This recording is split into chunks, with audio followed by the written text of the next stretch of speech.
BPSC एईडीयू examinations देने वाले तथा बीपीएससी टीआरई 4.0 की तैयारी करने वाले इन सभी साथियों का हार्दिक अभिनंदन है जो अभी हिंदी इंग्लिश क्वालिफाई पेपर के लिए सर्चिंग कर रहे हैं। तो बिल्कुल आप एक सही क्लास में पहुंचे हुए हैं। यहां पर आपको प्रदान की जाएगी आज के इस लाइव सेशन में हिंदी इंग्लिश यानी इंग्लिश और हिंदी की जो क्वालिफाई पेपर है। याद रखेंगे दोस्तों, बीपीएससी टीआरई जो होती है तो टीआरई में तो निगेटिव मार्किंग नहीं रहता है, लेकिन वहां पर 5 ऑप्शंस रहते हैं।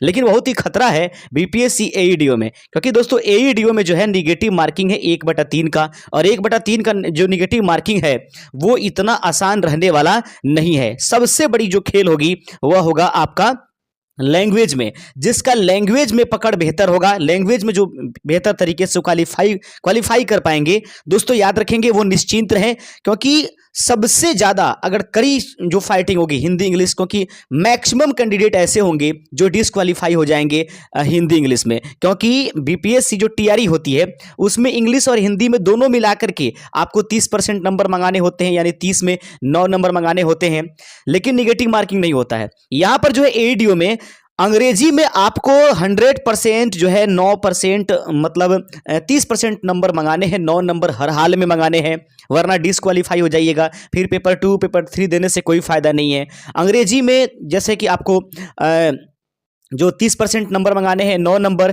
और उसी तरीके से हिंदी में जो है आपको जो क्वेश्चन बचते हैं 70, तो 7 तरीके 21, यानी कुल मिलाकर के 21 नंबर कम से कम मंगाने हैं निगेटिव वगैरह छांट करके।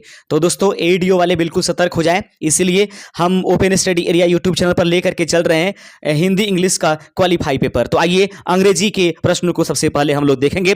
1 से 30 नंबर तक के क्वेश्चन जो होंगे वह इंग्लिश के होंगे। तो दोस्तों प्रतिदिन आप हमारे साथ डेली शाम को 7 बजे जुड़ सकते हैं बीपीएससी एईडीयू एग्जामिनेशंस के लिए, और खास करके अगर साथ ही साथ आप बीपीएससी टीआरई 4 के लिए भी जुड़ना चाहते हैं तो आप जरूर जुड़ जाइएगा। तो आइए शुरुआत करेंगे अपने पहले नंबर क्वेश्चन के साथ।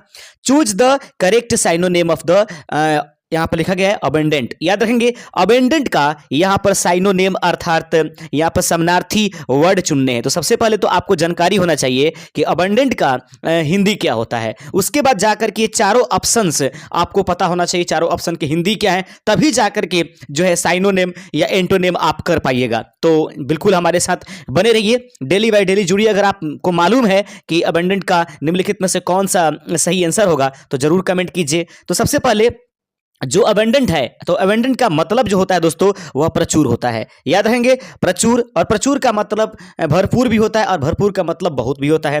तो अब रही बात कि अब इन सभी जो वर्ड हैं, जो दिए गए जो आपके पास वर्ड है, उनका हिंदी क्या हुआ। तो सबसे पहले जो स्केर्स लिखा हुआ है, स्कार्स देंगे, स्कार्स से स्कार्सिटी बनता है, तो स्कार्स का मतलब होता है कम। याद रखेंगे स्कार्स का मतलब कम होता है। जो यहां पर प्लेंटी लिखा हुआ है तो प्लेंटी का मतलब प्रचुर होता है। याद रखेंगे प्रचुर। उसके बाद रेयर जो होता है, रेयर मतलब कि दुर्लभ होता है। याद रखेंगे दुर्लभ का मतलब क्या होता है कि रेयर केस में ऐसा होने वाला है। वीक माने कमजोर होता है। तो आपसे एबंडेंट पूछा गया है, एबंडेंट का मतलब प्रचुर होता है, तो प्रचुर किस में कौन सा ऐसा वर्ड है जो दिए गए ऑप्शंस में है जिसका अर्थ भी प्रचुर आ रहा है, तो प्लेंटी इस प्रश्न का सही आंसर हो जाएगा। ऑप्शन नंबर बी अगर आपने चुना है तो बिल्कुल आपका आंसर ऑप्शन नंबर बी सही हो जाएगा। याद रखेंगे प्रत्येक गलत आंसर जो होगा 3 पर आप 1 नंबर आए हुए में से अपना काटते चलिएगा, और तब जाकर के अंत में आप मुझे बताने की कोशिश कीजिएगा कि आप कुल कितने सही आंसर कर पा रहे हैं अंग्रेजी में। फिर हिंदी की आगे बारी आएगी। Choose the correct antonym of the brave. याद रखेंगे ब्रेव का मतलब क्या होता है, बहादुर, बहुत ही बेहतर वर्ड है। तो ब्रेव का एंटोनेम यानी विपरीतार्थक शब्द आपको चुनने हैं। तो सबसे पहले स्ट्रॉन्ग माने मजबूत होता है, फियरलेस माने निडर होता है, क्रॉडली मतलब क्या होता है, क्रॉडली मतलब क्या होगा। उसके बाद बोल्ड का मतलब जो होता है साहसी होता है। तो ब्रेव का मतलब बहादुर, स्ट्रॉन्ग माने मजबूत, फियरलेस माने निडर होता है, क्रॉडली का मतलब जो होता है दोस्तों वह कायर होता है। तो यहां पर हमसे पूछा गया है कि आप जवाब दीजिए कि ब्रेव का एंटोनेम क्या होगा। तो ब्रेव का एंटोनेम जो होगा वो यहां पर कॉर्डली हो जाएगा। कायर इस प्रश्न का सही आंसर ऑप्शन नंबर सी इसका राइट आंसर हो जाएगा।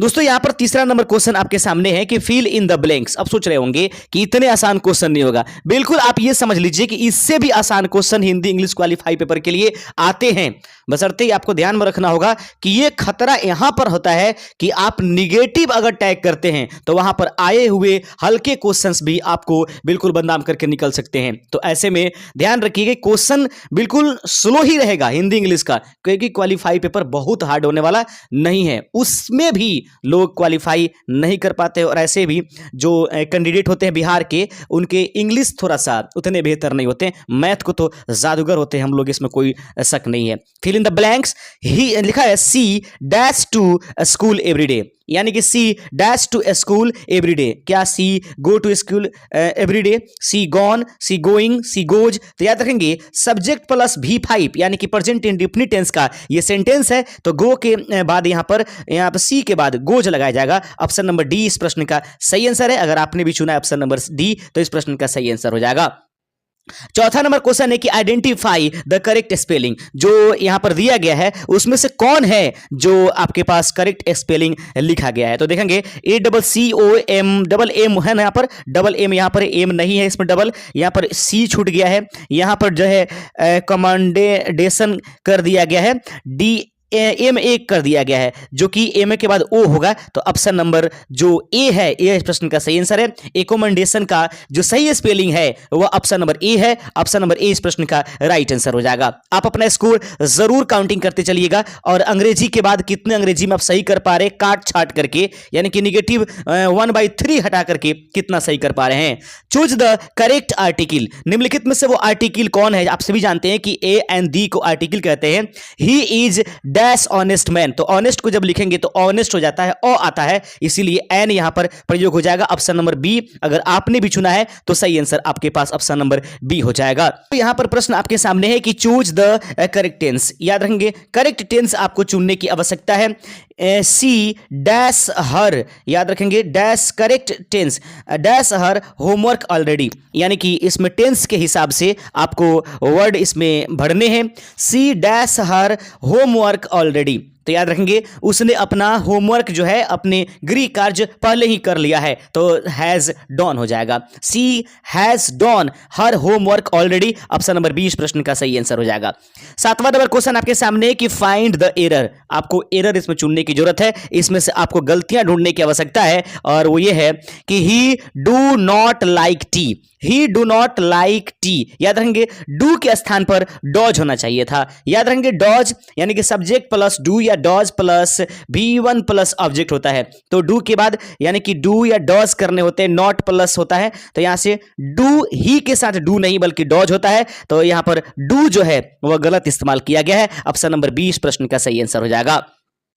8वां नंबर क्वेश्चन आपके सामने है कि चूज द करेक्ट प्रीपोजिशन। आपको प्रीपोजिशन इसमें से भरने हैं। He is fond dash music, यानी कि वो शौकीन है, यानी कि वो शौक रखते हैं या के फैन है, तो किसके answer he is fond of हो जाएगा। याद रखिए he is fond of music, यानी कि वह म्यूजिक यानी संगीत के जो है बहुत बड़े फॉन्ड है, फॉन्ड ऑफ यानी कि उसमें शौक रखते हैं। अगला प्रश्न देख लीजिएगा।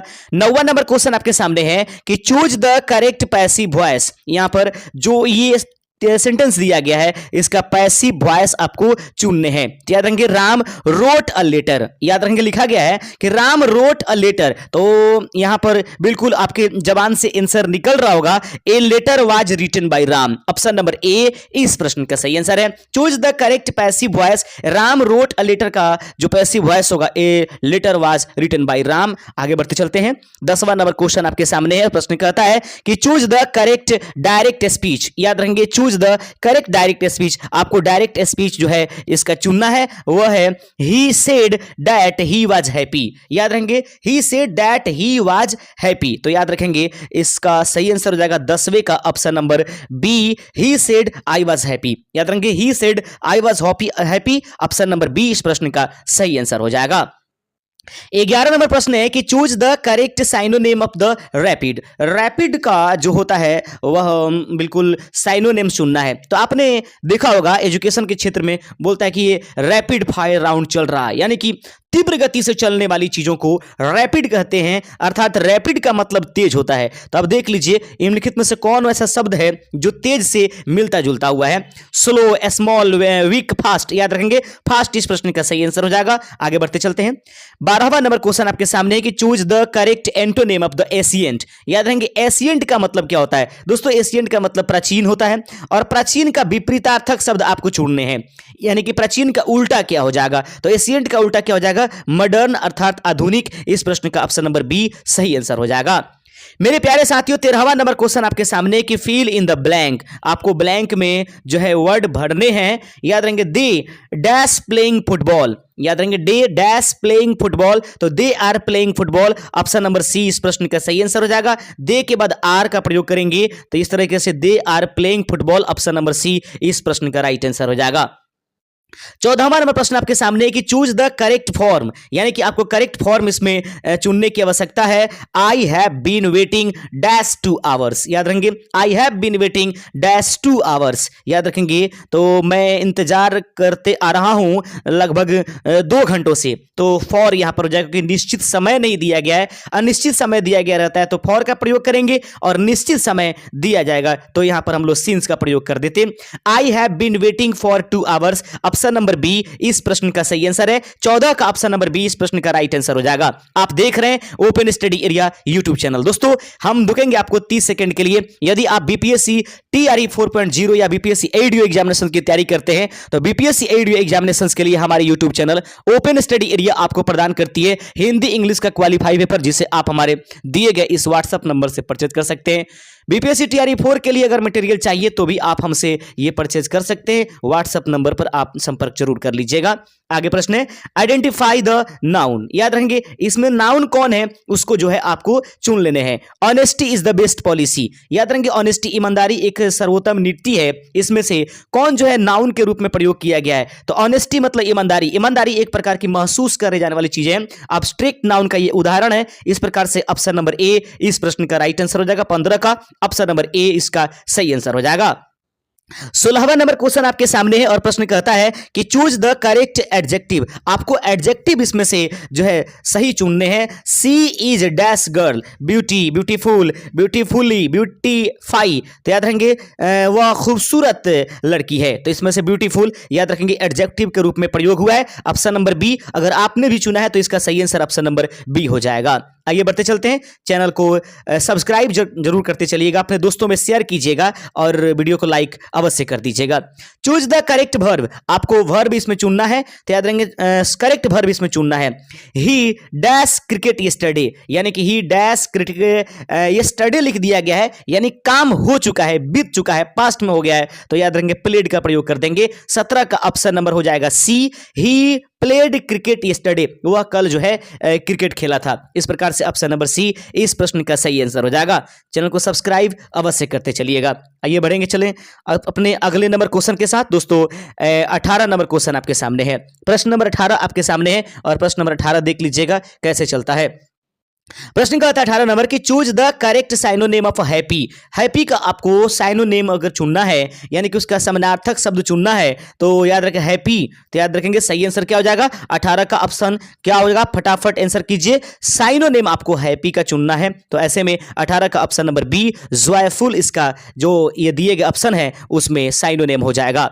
19वां नंबर क्वेश्चन आप देख लीजिएगा। 19 नंबर क्वेश्चन आपके सामने, choose the correct antonym of the reach, reach का एंटोनेम, यानी कि दोस्तों हर प्रकार के क्वेश्चंस आपको एग्जाम्स में देखने के लिए मिलेंगे, घबराने की आवश्यकता नहीं है। और याद रखिएगा अभी तो शुरुआत होती चल रही है, धीरे धीरे हम क्वेश्चनों का लेवल बहुत हाई कर देंगे। अभी थोड़ा सा आप बिल्कुल रफ्तार पकड़ लीजिए, इसलिए क्वेश्चनों को ऐसे हम लेकर के आ रहे हैं। Choose the correct antonym of the reach, reach माने धनी होता है, इसका जो उल्टा क्या होगा पुअर, आप सभी जानते हैं, बेहद ही आसान क्वेश्चन था। ऑप्शन नंबर बी इस प्रश्न का सही आंसर हो जाएगा। 20वां नंबर क्वेश्चन है कि फिल इन द ब्लैंक, यानी कि ब्लैंक में आपको भरना है this is dash book I told you about, ये वही बुक है जिसके बारे में मैंने आपको बताया था। तो यहां पर 20वें का सही आंसर क्या हो जाएगा, दिस इज द बुक, ये वही बुक है, यानी कि द यहां पर लगा करके उस पर थोड़ा सा प्रेशर दिया जाएगा, दबाव दिया जाएगा। ऐसे में दिस इज ए बुक नहीं, दिस इज द बुक, ये वही बुक है आई टोल्ड यू अबाउट जिसके बारे में मैंने आपको बताया था, इसलिए यहां पर द का प्रयोग किया जाएगा। 21 नंबर क्वेश्चन आपके सामने है और प्रश्न कहता है दोस्तों कि चूज द करेक्ट सेंटेंस, यानी कि निम्नलिखित में से सही सेंटेंस आप चुनिएगा। सी डोंट लाइक टी, तो सी के साथ डोंट प्रयोग नहीं होगा। सी डज नॉट लाइक्स टी, यहाँ पे डॉज हो गया तो ऑलरेडी, तो लाइक्स का तो प्रयोग होगा नहीं, तो ऐसे में याद रखेंगे सी डज नॉट लाइक टी, ये ऑप्शन नंबर सी इस प्रश्न का राइट आंसर हो जाएगा। ऑप्शन नंबर सी अगर आपने भी चुना है तो बिल्कुल आपका आंसर सही हो जाएगा। 22वां नंबर क्वेश्चन आपके सामने है, choose the correct preposition, preposition आपको सही सही इसमें चुन देना है। प्रीपोजिशन, प्री माने पहले, पोजीशन में स्थान, या नाउन और प्रोनाउन के पहले आकर के उनकी स्थिति बताने वाले वर्डों को प्रीपोजिशन के नाम से जानते हैं। आप सभी जानते हैं इसके बारे में। Choose the correct preposition. The cat is dash the table, यानी कैट जो है वो कहां पर है? टेबल पर है। ऑन द टेबल इस प्रश्न का सही आंसर हो जाएगा। ऑन यहां पर हम लोग प्रयोग करेंगे। ऑप्शन नंबर 20 प्रश्न का सही आंसर हो जाएगा। 23वां नंबर क्वेश्चन है, choose the correct passive voice. एक बार पुनः आपको पैसिव वॉइस इसमें चुनने की आवश्यकता है। लिखा हुआ है कि दे आर प्लेइंग क्रिकेट, इसका पैसिव वॉइस आप लोग चुनिए। 23 नंबर प्रश्न का सही आंसर हो जाएगा option number C, cricket is being played by them. Option number C इसमें सही आंसर हो जाएगा। Choose the correct passive voice, तो cricket is being played by them इस प्रश्न का राइट आंसर हो जाएगा। 24वां नंबर क्वेश्चन आप देख लीजिएगा, choose the correct synonym of big. Big का जो साइनोनेम है वो चुनने की आवश्यकता है। याद रखेंगे बिग यानी कि बड़ा, बड़ा का साइनोनेम यानी समानार्थी वर्ड क्या है? तो 24 का ऑप्शन नंबर बी लार्ज इस प्रश्न का राइट आंसर हो जाएगा।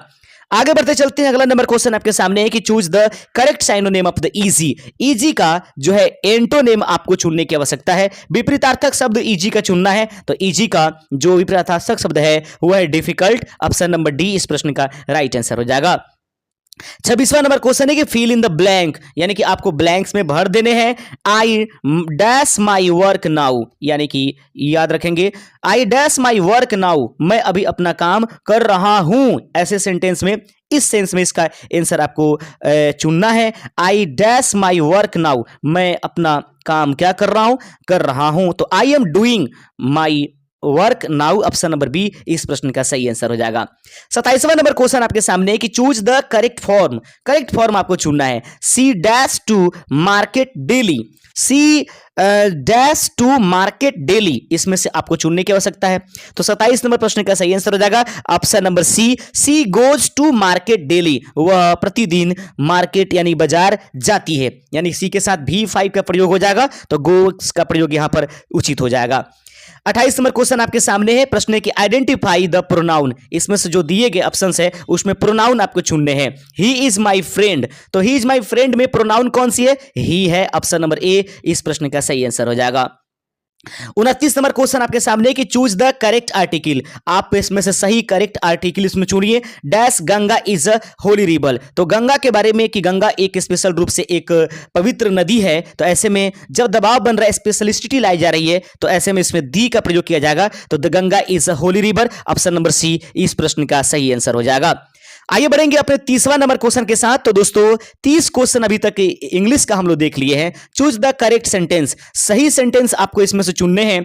आई did not went there, I did not go there, I not go there, I did not goes there. तो इसमें सही क्या है? सभी जानते हैं I did not go there option number B इस प्रश्न का सही आंसर हो जाएगा। तो अब आप हमें कमेंट करके बता दीजिएगा कि 30 जो आपके इंग्लिश के प्रश्न हो रहे हैं, तो 30 में आप रियल में कितने 100% आप सही कर दे रहे हैं। अगर निगेटिव छांट करके देखा जाए तो आपने कितना सही किया है, कमेंट करते चलिए। उसके बाद हिंदी की प्रश्न अब यहां से 31 नंबर से शुरू होगा। दोस्तों ऐसे तो एग्जामिनेशंस में 70 जो होंगे हिंदी के क्वेश्चन होंगे, लेकिन हम यहां पर 30-30 क्वेश्चन ही लेकर चले रहे हैं ताकि और भी सब्जेक्ट आपको पढ़ते रहना है। तो इसलिए आइए बढ़ते चलते हैं अगले क्वेश्चन के साथ। अत्यधिक का विलोम शब्द क्या है? 31 का सही आंसर हो जाएगा अत्यधिक का विलोम शब्द कम हो जाएगा। खटाखट इसका आंसर करते चलिएगा।